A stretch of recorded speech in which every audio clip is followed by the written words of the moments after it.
Yo everyone, welcome to my predictions and breakdown of the entire UFC Fight Night, Noche UFC, Lopes vs Silva, and you might not be used to seeing a face on your screen right now, and that is 100% fair enough. This is my first official video on the channel with face cam. I did actually do a live stream for the UFC Paris event last weekend, and I am actually live streaming this weekend if you guys want to jump in and say hi on that live stream. But yeah, guys, I thought I would try out the face cam for my other videos as well, not just for the live streaming. Let me know what you guys think, if you do prefer it or if you don't. I appreciate any feedback I can get, but I just thought I would try it out.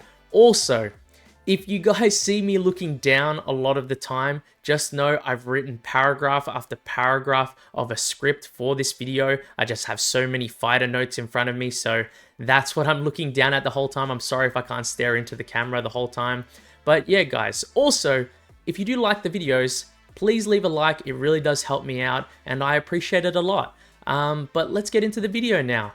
I'm going to move myself over to the corner, but see you guys in a second. So we're here, guys. We're here to spot some solid opportunities for underdogs and bets in general on this card. So it does mean that we're back on the grind, everyone. Before we get into the video, however, if you want to see my thoughts after UFC Paris and you don't obviously want to watch like an entire live stream for it, I did upload a video recapping the event. It's like a shorter recap and reaction to every single fight on the card. And I did outline how we did on bets on that video as well. If you guys do want to check that out, it's got the betting guide results there. I'll leave a link on this video somewhere, should be in maybe the description. I will also be posting the full card betting guide video for this card later on this week when the bet lines are fully out, so you guys can check all the bets I'm thinking about for the card. And if you want to be a part of the betting guide by becoming the subscribers bet of the week, please go into the comment section below and let me know what your favorite bets are for this card, and I'll be taking one person's bet to add to the betting guide for this week. This bet may be a specific bet I like, or even like a top comment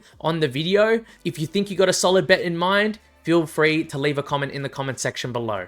Anyways, guys, to finally jump into the video, I'll be starting with the prelims and working my way all the way to the main event. Timestamps are in the description or the comment section below if you do want to skip to any fight in particular. We're going to be starting with the first fight of the card, which is Rodrigo Sezinando versus Daniil Donchenko. I'm pretty sure these guys were meant to fight a few weeks ago, if I'm not mistaken. I believe it was something like that, but Rodrigo Sezinando was injured. But now he's fighting on the Noche UFC card is what it looks like.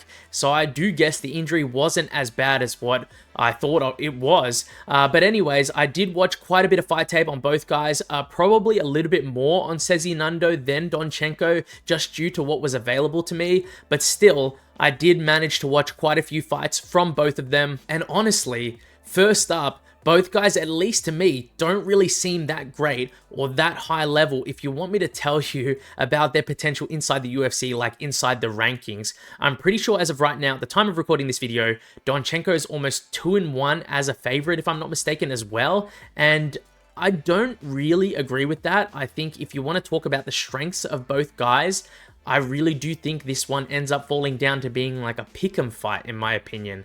I think Donchenko is probably the prettiest striker of the two, but he still has his flaws. The same can be said for Sezinando with his grappling. He's probably the grappler in this matchup with the better offensive grappling, and just his grappling in general is better. But against super good grapplers, I think he'd get dominated, or at least have issues, just like he had against, I think it was Lemos, I believe it was, in Shooter Brazil, like the MMA promotion.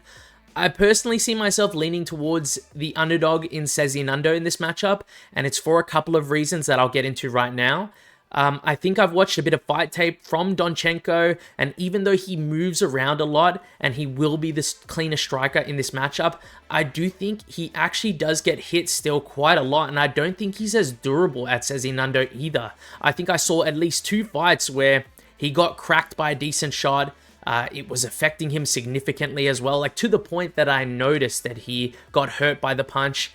And the worst thing about him getting hurt in those fights is that his instinct, guys, which is normally a good instinct, I'm not going to blame it at all, is to panic shoot for the legs. But in this matchup, that's going to be pretty bad against Sezinando, because Sezinando will have the opportunity to reverse him if he gets hurt. And I just think he's going to be looking to get controlled by Sezinando if he does end up panic shooting, if he does get hurt on the feet. Both guys can put on a decent pace though. I think both guys won't have trouble going the distance here, but I will lean towards Sezinando because I just do think he is dangerous on the feet. His striking isn't atrocious either. I could potentially see him hurting Donchenko on the feet if Donchenko engages and doesn't pay enough attention defensively. I also think the ground game advantage is pretty major for Sezinando, and I think he's going to be able to secure quite a bit of control time, at the very least when he's against the cage in the clinch. That will also tire out Donchenko a bit and create more openings for Sezinando in the striking. Also, if I really have to mention something else, how much better do you guys think Donchenko is than, I've got his name written down here, Diego Bianchini, who Sezinando versed and beat on tough? I don't really think he's that much better, like super significantly better, like a level or 2 levels above, as far as what I saw from him in that fight with Sezinando. So I do think Rodrigo Sezinando is not a bad underdog to take here. I will take him as an underdog. I'm going to pick him for this fight. It is a close one though. Moving on to Montserrat Rendon versus Alex Pereira, and no relation to Alex Pereira, guys, by the way, if you really thought. I know he has a sister that is an insane striker just like him, but this is not her, by the way, guys. I'm pretty sure Alex Pereira's sister's name is Eileen Pereira, I believe. So Alex Pereira, this is not Eileen Pereira. Alex Pereira is 19 years old, guys. She's the youngest UFC fighter currently on the roster, I believe. She might not have any relation to Alex Pereira, but she actually is a pretty dangerous striker, and she hits pretty hard too. She does love to go for a KO as well, and she just seems to lack experience. That's probably the biggest thing, but it's just due to her age mostly. She also does seem to love anime a lot, which is a bit of an unimportant tidbit, but while searching for a lot of fight tape, I saw this fight that she had on what looked like to be a basketball or soccer court with an octagon in the center, and she came out wearing like a full Obito mask, which I thought was pretty funny. She also has the curse mark tattooed on her, which is pretty popular as a tattoo for people that like Naruto, so I just thought that was a bit of a funny tidbit there. I do think she wins this fight though, guys, but this will be a strict no bet fight for me because there really isn't much going on here. Because we're jumping into the unknown a little bit. She clearly is the better striker though in this matchup. I can say that. She would win this fight on the feet almost 10 out of 10 times against Montserrat Rendon, in my opinion, because Montserrat is pretty terrible on the feet. But Montserrat is not a striker. She is a grappler, guys, and I don't know for certain if Alex Pereira will be able to survive the grappling control or pressure of Montserrat Rendon, because I haven't seen enough of her fighting in general. She doesn't have enough fight tape, guys. Pretty much none of her opponents I watched either tried to take her down, and I'm pretty sure in those fights that Alice was using her own offensive wrestling in those fights, but I just don't know if she has any defensive grappling. We will have to find out come fight night. Alex Pereira will be my pick. I am going to say actually by KO or decision, but I'm leaning towards KO, honestly. But I wouldn't be too shocked to see her get out-grappled in this one by Montserrat Rendon. Moving on to Alessandro Costa versus Alden Coria. And now I have done my due diligence in watching fight tape for this fight because I didn't really know who Alden Coria was. I hadn't seen much of him before, I'm not going to lie to you guys. I needed to do quite a bit of fight tape watching, but I think as far as what I can see here and what I've got in my notes here, I do want to lean towards Alessandro Costa in this matchup to get the win. I think not only does Alessandro have a bunch of high-quality UFC experience, he has beaten some solid competition and is coming off a pretty impressive TKO over Kevin Borjas. I just can't seem to pick someone who's never really beaten a top-level fighter, in my opinion, over Alessandro Costa, who had a solid fight with Steve Erceg, and his losses recently have been to Steve Erceg, of course, I just mentioned that, and Amir Albazi. Like, these guys aren't terrible guys to lose to, guys. I think maybe the best person I saw Alden Coria beat was Paris Moran. And what's funny about that is that fight has been overturned to a no contest. And that was because they did a drug test on Alden Coria and he had marijuana in his system, I believe it was. But it just seems something like that's a bit stupid to lose that fight over. But anyways, to get back on track here, I do think this fight could be somewhat competitive in moments, but I don't really see Alden Coria outmuscling Costa in moments, and I don't see him being able to take him down and control him easily if they go to the ground. So in the end, I do picture a fight that will predominantly be on the feet, and I think Alessandro Costa will be able to edge out a decision in those circumstances, if not as well, be able to find a finish on the feet. I will say though, that having Alessandro Costa close to a 4-1 favorite, I believe, right now. If I'm not mistaken, seems pretty off. I do believe he should be the favorite. Maybe I agree with -200 or -250, but -400 seems pretty crazy to me. Alden Coria is really well-rounded. The dude has improved in his striking quite a lot, and he isn't only a grappler, but I do think he will take more damage in this fight than Costa, and I do think he usually is losing a few fights that I watched him in before he finds that finish, because he can be quite passive sometimes. Alessandro Costa is the pick. Moving on to Zachary Reese versus Sedriques Dumas, and guys, I'll say this about Sedriques Dumas to start off this prediction. I actually do think he's got what it takes to beat Zachary Reese, but it's only if he goes with like a very wrestle-heavy approach. That's the only way I could really see him winning this fight, but I just don't want to pick him just because I don't want to pick someone like Sedriques Dumas that doesn't seem to be putting their MMA career at the forefront, or putting it first, in my opinion. I'm pretty sure he couldn't fight Jackson McVeigh because he couldn't find a judge that could take the ankle monitor off in time. I believe that's the story that I was hearing. The amount of posts I've seen about this dude where he's been arrested more times than he's had pro fights is pretty crazy to me. I just can't seem to favor someone like that, guys. I'm sorry, especially seeing in contrast that Zachary Reese has been doing well against decent competition, and I know he's been KO'd twice by Cody Brundage with a slam and by Azamat Bakoyev, but the dude is tall, he's powerful, he has a lot of finishes, he can snatch up a submission from bottom position, or he could even get a guillotine if you shoot on him willy-nilly. I think his takedown defense holds up here, and I think he either wins by KO early or by decision win by doing more damage on the feet at range. I do think the odds should be closer though, because I do think there is a chance we see a wrestle-heavy Sedriques Dumas, and that would be the best approach, but he's got the talent, guys, but he is a big disappointment in terms of what he does outside the ring. So moving on to Jesus Aguilar versus Luis Gurule. And this one has gotten tricky for me because I'm trying to figure out, like, why was this one not even money? Jesus Aguilar has proven to be a very tricky dude, a very wild dude when he fights, and someone who's decently well-rounded, and especially dangerous if you let him anywhere near your neck, by the way. He's got like so many guillotine finishes. I feel like that UFC experience he has as well should have led him to be at least even odds with Luis Gurule, who won a split decision on the Contender Series and then proceeded to get KO'd by Ode Osborne in the second round in his last fight. I do know that Gurule has made a name for himself regionally, and I know he was undefeated, and his only loss is to Ode Osborne, who can be tricky and pretty dangerous himself, but I still don't really like it. I don't like it, guys. I think I'm actually going to take the underdog in Jesus Aguilar, and I do think he's going to be one of the better underdogs you could probably grab on this card. I know, looking at it from a technical standpoint, that Gurule might have the slight wrestling edge, and his stand-up striking is a little more compact and a little cleaner than Jesus Aguilar's, but I think we're going to see a relatively wilder fight, and I think I can see a lot of clinching in this fight, a lot of takedowns shot by both fighters, and I can see Jesus Aguilar keeping up the pressure and trying to constantly pressure Luis Gurule back with his strikes and his grappling. I think I remember Luis Gurule getting more tired towards the second and third round of his Contender Series fight with Nick Piccinini, and although he's a decent wrestler, I think Jesus Aguilar might be able to find the submission if given those opportunities, guys. So my official pick is Jesus Aguilar as the underdog.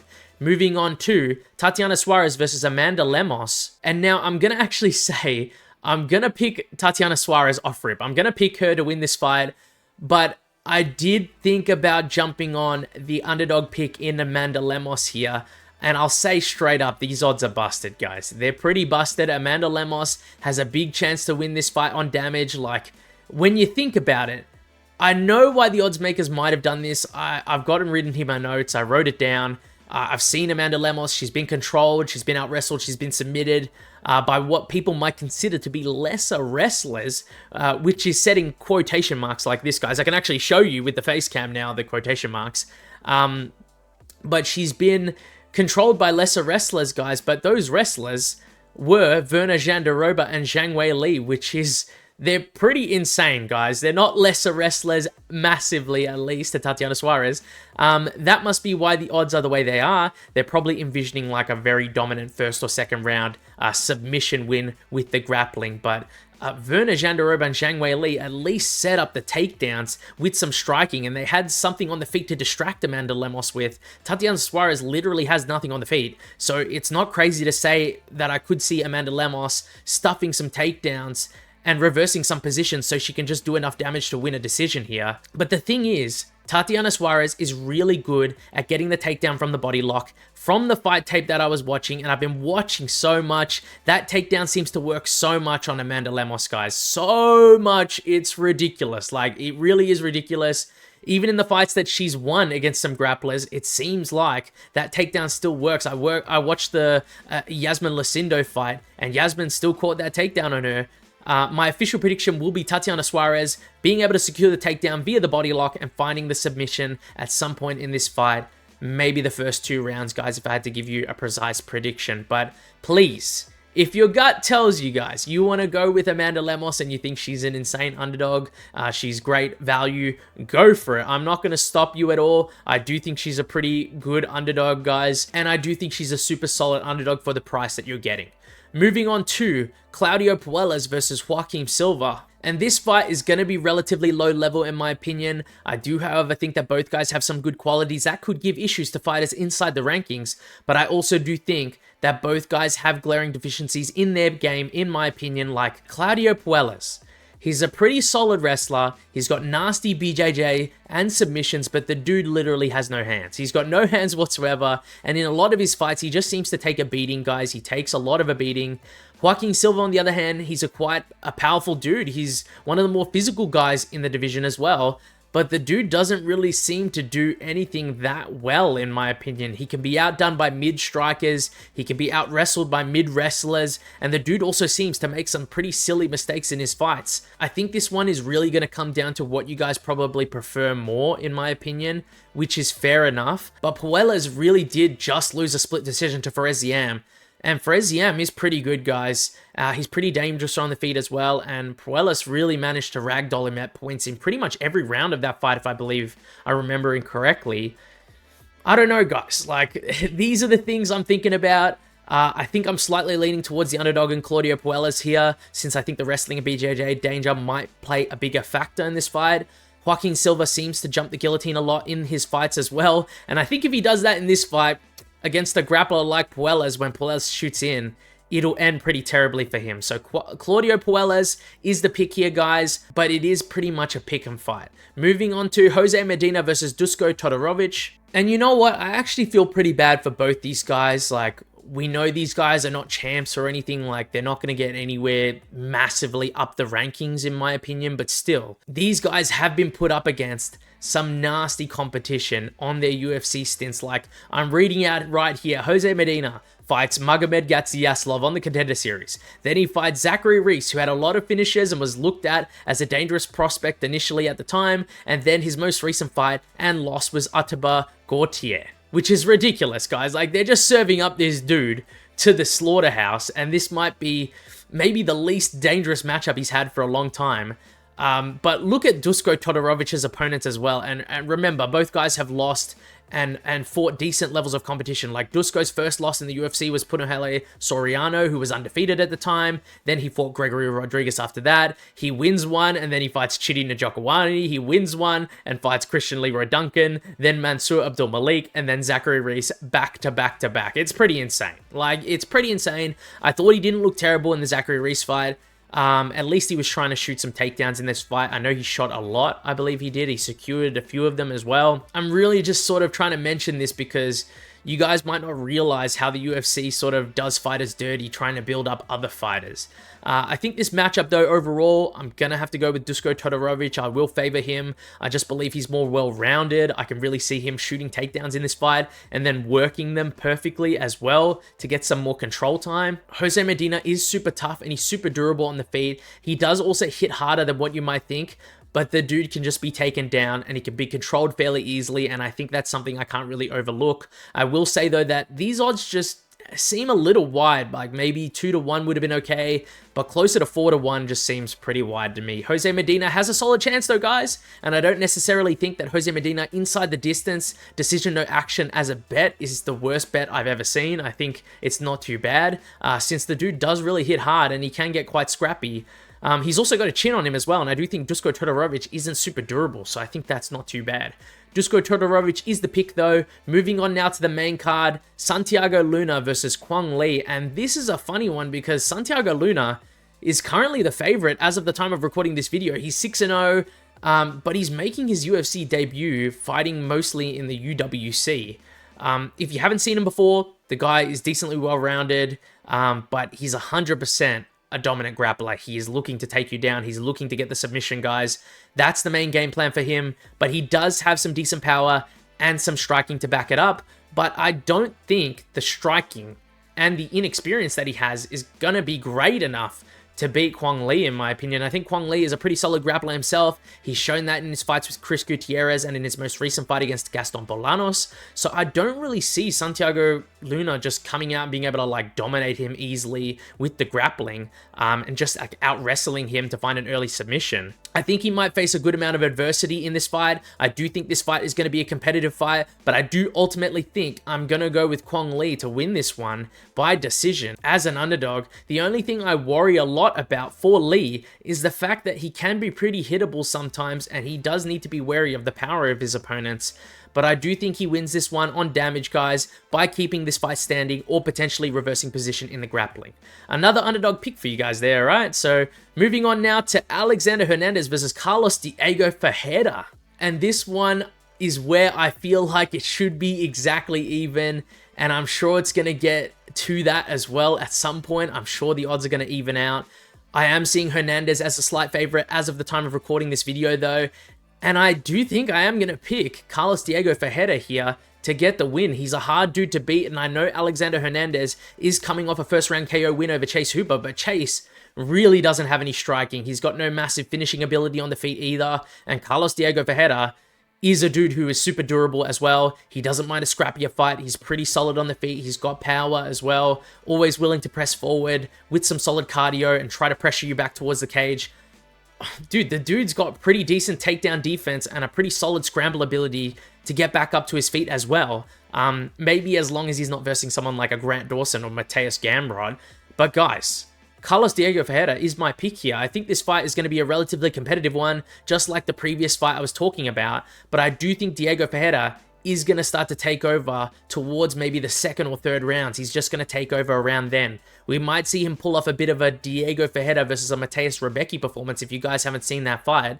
Maybe he weathers like an early storm. Alexander Hernandez comes out looking fast in the first round, but then he ends up slowing down and turns into a guy that's going to get a beating from Carlos Diego Ferreira. I'm going to go with the underdog, Diego Ferreira, to get it done. I'm going to say by decision or late rounds TKO. That's my pick. I'm not going to be fully jumping on the Alexander Hernandez train just yet. Maybe after this fight, if he shows me a super good performance against Carlos Diego Ferreira, that's when I might jump on. Moving on to Kelvin Gastelum versus Dustin Stoltzfus. And this one's a bit of a weird one for me because I tried to convince myself to go with Dustin Stoltzfus for a while, and I was watching a lot of fight tape, but like the safer pick in the end is just Kelvin Gastelum. Like, I know Kelvin, he's going to be the better striker. He's going to be the more technical striker. I also know that even though I didn't like the Sean Brady performance that he had with him getting taken down and controlled and then submitted, I still do think Kelvin is pretty decent with his takedown defense. And I do think he's not the worst defensive grappler,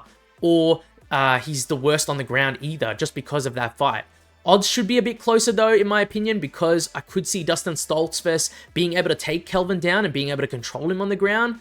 But I do think Kelvin should be able to win this fight either by KO or decision by out tit-for-tatting Dustin Stoltzfus on the feet. That's my opinion on this fight, guys. That's my pick. Moving on now to the feature fight of the card, Rafa Garcia versus Jared Gordon. And maybe it's just because a bias I have is creeping in, but I do like Jared Gordon a lot, and I have a bone to pick with Rafa Garcia, guys. I'm not gonna lie to you. It's because Rafa Garcia, through no fault of his own, by the way, it was the judge's fault, robbed Vince Pichel of a win. And I remember that fight. I've got it written down here, guys. I remember that fight pretty vividly because of the fact that Vince Pichel was a massive underdog. I think he was one of the biggest underdogs on that card.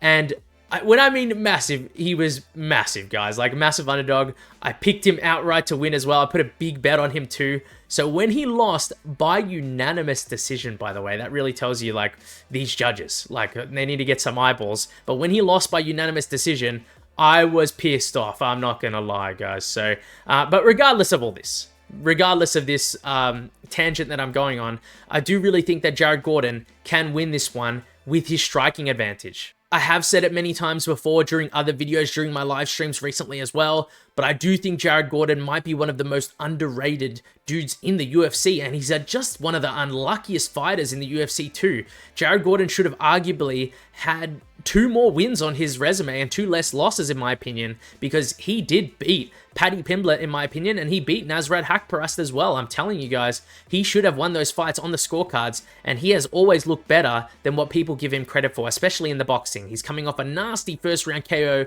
over Thiago Moises as well, and I just think he's looking really good right now, even as an older fighter. I think he stuffs the takedowns of Rafa Garcia in this matchup, he keeps it on the feet for the majority of the fight, and lands the more impactful and damaging shots across 3 rounds.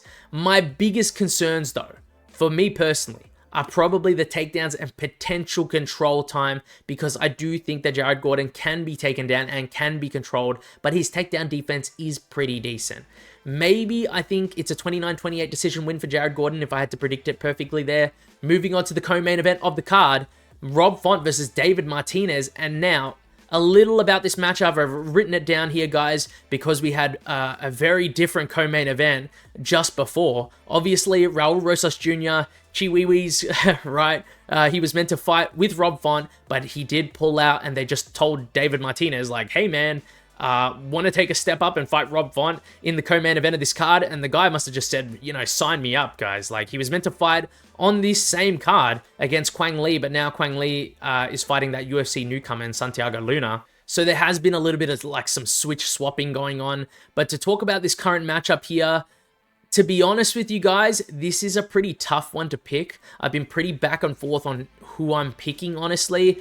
I normally like leaning towards the underdog when I do say this sort of thing, but I do think I will be picking Rob Font to get it done. I just think although he is older, he has not shown me a terrible performance, at least recently. Like, to make me say that this guy is completely, like, on his way out, especially with how he fought against Kyler Phillips and then Gene Matsumoto as well. I think David Martinez does look really solid though, and he really is dangerous, but in the end, a lot of guys do just struggle with the striking of Rob Font. And David Martinez really hasn't versed anyone anywhere near the level of Rob Font, or anywhere close, in my opinion, in his entire pro career. I just have a feeling that we might see a fast start from, like, David Martinez. He's looking good early. He constantly bounces on his feet.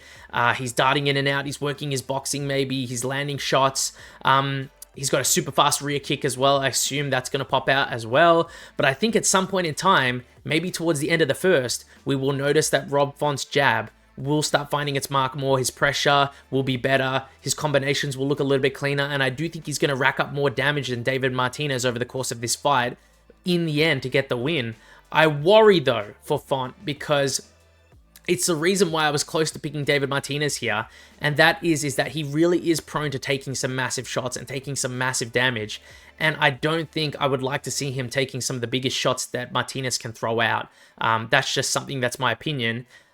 When I watched the Adrian Yanez fight with Rob Font, he was taking a lot of damage early in that fight, massive visible damage, but then, like I said, he started taking over towards the second half of that first round, gaining momentum, and then landed shots of his own and combinations, eventually putting Yanez out. My official prediction for this fight, though, is going to be Rob Font by decision win. KO or decision is not bad too. I think that would probably be the safest bet, since Martinez can overextend sometimes as he's darting in. But I do see Rob Font taking over in the second and third rounds with his striking, and I really don't see David Martinez shooting early on. I think he waits until maybe the later rounds to shoot, potentially if the striking is closely matched, or if he's losing the exchanges, and then I can see maybe Rob Font staying on his feet like the fight with Kyler Phillips or something. So I do want to say something else, though, about Rob Font, and that is the fact that I do believe he did beat Gene Matsumoto, and I know it was a close fight, but I did think watching it live that he won on damage, but that could just be me, maybe because maybe I'm a little bit biased because I did pick Rob Font as an underdog in that matchup, but I did think he won that fight, and when I do compare David Martinez to Gene Matsumoto, I just see a less well-rounded version of Gene Matsumoto in my opinion. Maybe David Martinez is a more dangerous boxer and he would be a bit more powerful, but I don't think he's anywhere near the grappler of Gene, and I don't think he mixes up attacks as well either. If Rob Font can win a close contest against someone like that, I think he should be able to win this one too, guys, unless maybe he gets caught or KO'd in this fight. Rob Font is my pick, guys. By decision is what I think the most likely outcome will be. Moving on now to the main event of the evening, Diego Lopes versus Gene Silva. Now, I want to start off this prediction by saying this. I do think both these fighters and their fight styles I like a lot. And if anything, I've probably been a fan of Diego Lopes a lot longer if I wanted to pick one of these guys to win as a fan. I would prefer Diego Lopes to win, but Gene Silva is probably one of the hardest matchups you could pull for him in the UFC, besides maybe a really solid like wrestler, maybe like a Movsar Evloev or an Aljamain Sterling. I think he would not only beat Volkanovski, this is Gene Silva by the way, I think that at this point in Volk's career, he would KO Volkanovski in a rather almost non-competitive fight in my opinion. I really do think the guy is special, and I do think he's not only good enough to beat Diego Lopes here, I think he could potentially crack the granite chin of Diego Lopes as well in this fight and put him away. I watched quite a bit of fight tape for this fight prediction, and I'll be honest, I have based this prediction mainly off of 4 fights in particular. Those fights are Gene Silva versus Kevin Vallejos, Gene Silva versus Bryce Mitchell, Diego Lopes versus Dan Ige, and lastly, Diego Lopes versus Volkanovski. I have watched a bunch of other fights, don't get me wrong, but I do feel like that these fights in particular not only have a bunch of fight time that I can watch because they all went to decision, but they have the most important and relevant factors for my prediction here, along with 2 of them just being their most recent performances.